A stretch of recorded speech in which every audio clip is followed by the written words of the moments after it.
Monteverdi ha cambiato la storia della musica italiana.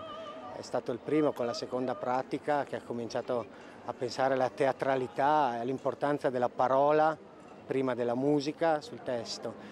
E, nonostante siano passati molti anni, è interessante ancora studiare questo autore che nasconde sempre un interesse e mille segreti ancora inesplorati. Credo che Emma molti li abbia capiti ed è stato particolarmente interessante vedere come lei in questi 3 giorni ci abbia addirittura insegnato la pronuncia italiana, che è abbastanza singolare.